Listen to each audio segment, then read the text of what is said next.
Dan menjelang akhir pekan ini pemirsa, kami hadirkan juga beberapa agenda ekonomi yang bisa menjadi perhatian. Di antaranya dari dalam negeri, neraca perdagangan Indonesia di bulan Februari akan rilis hari ini. Kemudian dari negara tetangga Singapura ada tingkat pengangguran. Kemudian dari China, harga rumah China di bulan Februari dan year on year. Dari Amerika Serikat, indeks harga ekspor dan juga impor Amerika Serikat year on year. Dari emiten pemirsa ada Niro RUPS, berikut juga dengan BEEF, HATM, BINA, NCKL. Dan ada X dividen dari BBNI, Mega DPS dividen tunai, dan BBRI DPS dividen tunai. Update dari Bursa Asia, data selengkapnya dapat kita saksikan bersama berikut ini. Di mana Bursa Asia terpantau kompak melemah mengikuti pergerakan bursa global dari Amerika dan juga Eropa yang cenderung dilanda aksi ambil untung 2 hari berturut-turut. Nikkei Jepang turun 0,3%, Straits Times Singapura turun 0,76%, Kospi Korea Selatan turun 1%, Hang Seng Hong Kong turun 0,71%. Akankah IHSG juga melanjutkan pelemahan pemirsa mengikuti Bursa Asia dan juga bursa global meskipun kemarin masih mampu mencatatkan rekor atau menyentuh rekor tertinggi baru? Kita akan mengulasnya pagi hari ini pemirsa bersama dengan Mas Erwin Fitrianudin, Head of Equity Research dari Berduit. Mas Erwin, selamat pagi. Pagi, Mbak Prisa.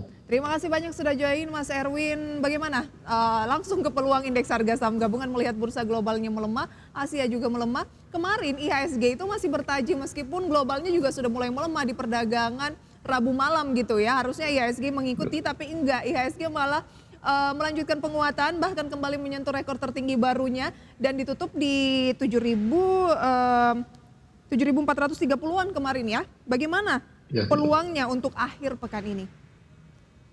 Oke, kalau untuk akhir pekan ini mungkin kita penentuannya adalah neraca perdagangan Indonesia ya.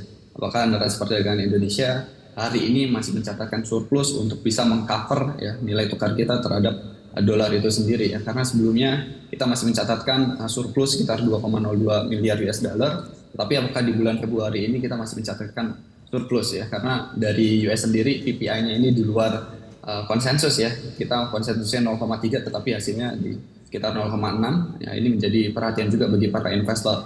Tapi kalau untuk melihat jangka panjangnya sendiri, Indonesia kemungkinan masih akan terus mencatatkan pertumbuhan dari sisi IHSG, kita prediksi sekitar 7.600. Ya, ini dengan asumsi ya IKH kita masih cukup kuat ya 123,1 poin, dan kita memasuki bulan Ramadan ini sendiri, perputaran uang pada saat Ramadan ini biasanya mencapai 190 triliun, tetapi kita kemarin baru melaksanakan pemilu di mana dananya ini masih cukup berlebih, sehingga untuk tahun 2024 ini kemungkinan dana perputaran di masa Ramadan ini lebih dari 190 triliun dan ini akan berdampak pada pertumbuhan ekonomi kita di kuartal 1 2024. Oke, pada jangka pendek ini bagaimana peluang dari indeks harga saham gabungan, range ataupun level-level yang mungkin akan diuji pasca sudah 3 hari berturut-turut ya menyentuh rekor tertinggi baru sepanjang masa?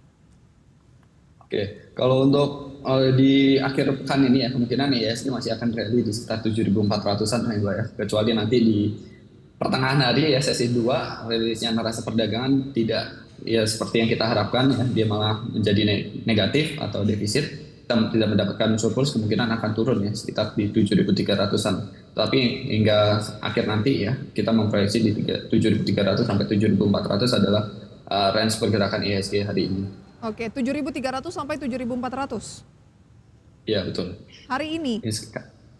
Hari ini ya, ini masih di 7.433 ya. Oh, berarti ada peluang turun di bawah 7.400. Iya, menunggu hasil dari neraca perdagangan itu sendiri ya, karena kita menjadi concern bersama neraca perdagangan kita masih surplus atau tidak. Oke, cukup menjadi perhatian pelaku pasar juga ternyata ya mengenai surplus atau tidaknya neraca perdagangan kita di bulan Februari ya. Ya betul, karena kemarin kita masih surplus ya, neraca perdagangan di bulan Januari itu masih bisa mengcover nilai tukar kita terhadap dolar ya Mbak ya. Tetapi pada saat PPI ini udah rilis dan PPI-nya dari US itu sendiri mengalami peningkatan ya, nilai tukar kita juga kembali mengalami pelemahan ke 15.600 ya pada hari ini pembukaan. Betul. Kalau dari global, betul apa yang Anda sampaikan itu soal PPI ya, lonjakan indeks harga produsen yang menjadi sentimen utama semalam. Kenapa Bursa Wall Street kembali kehilangan momentum dan melanjutkan aksi profit taking begitu. Kalau dari dalam negeri, sentimen apa sih yang sangat positif sehingga membawa IHSG sudah 3 hari beruntun ini mencatatkan all time high? Oke, kita pertama nggak melupakan ya bahwa saat ini musimnya rilis laporan keuangan dan juga dividen ya. Dividen ini juga cukup menarik, ini yang juga menopang IHSG kita terus mengalami pertumbuhan. Di sisi lain kita juga memasuki bulan Ramadan yang seperti yang tadi saya sampaikan, perputaran dananya kalau kita lihat historikal itu mencapai 190 triliun. Oleh sebabnya IHSG ini masih terus mencatatkan peningkatan, Mbak Lisa. Oke, nah dividen ini kan tidak akan selamanya menjadi sentimen dan akan segera usai begitu ya. Kemudian soal Ramadan, berarti ini kan juga setelah Ramadan, apakah itu artinya IHSG akan kembali mengalami koreksi atau bagaimana kalau secara jangka menengah atau paling tidak sampai dengan semester 1 2024 ini? Oke, kalau untuk sampai semester 1 kemungkinan ada aksi taking profit itu di bulan April ya kita proyeksinya karena di April ini udah masuk ke Hari Raya Idul Fitri, kemungkinan dividen yang udah masuk itu kemungkinan akan di taking profit oleh para investor. Dan kemudian kalau untuk pergerakan jangka panjangnya ini kita menunggu di FOMC FOMC tanggal 19 sampai 20 ini dan keputusannya The Fed pada bulan Juni nanti, Mbak, di FOMC-nya. Apakah dia akan menurunkan tingkat suku bunga acuannya sesuai dengan prediksi pasar di bulan Juni itu sendiri. Nah, kalau itu dilaksanakan penurunan tingkat suku bunga dari US itu sendiri di bulan Juni, kemungkinan IHSG kita masih akan on the track di 7.600-an. Adalah target, tapi menanti apakah di bulan Juni yang menjadi proyeksi atau sebagian besar market begitu ya, sekitar 70%-an itu memperkirakan akan ada pengumuman di bulan Juni pemotongan suku bunga yang pertama tahun ini terjadi atau enggak. Nah, itu yang akan ditunggu lagi oleh pelaku pasar sehingga ada peluang mendekati bulan Juni ini nantinya akan terjadi aksi profit taking dulu ya sambil menanti kepastian. Iya, betul. Oke. Peluang apa yang bisa dimanfaatkan? Sebelum kita bahas, kami punya informasi emiten highlight pemirsa untuk Anda, diantaranya adalah sebagai berikut. Yang pertama masih seputar BCA ya, di mana BCA ini memutuskan membagi dividen Rp270 per saham. Totalnya Rp33,2 triliun atau 68% dari laba bersih di tahun 2023 yang dijadikan sebagai dividen.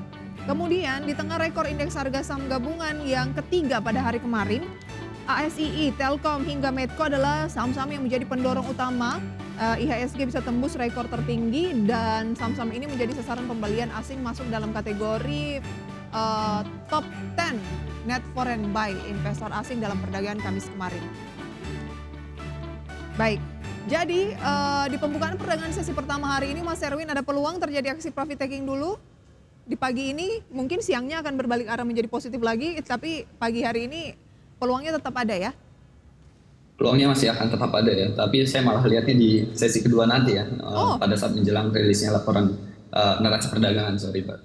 Oke. Neraca perdagangannya kalau rilisnya itu sesuai ekspektasi kemungkinan masih lanjut, tapi kalau tidak kemungkinan bakal ada aksi taking profit di sesi 2 nanti. Baik, strateginya bagaimana? Saham apa saja yang menarik untuk kita cermati Mas Erwin di tengah ya indeks harga saham gabungan yang rekor sudah 3 hari beruntun tetapi rawan profit taking?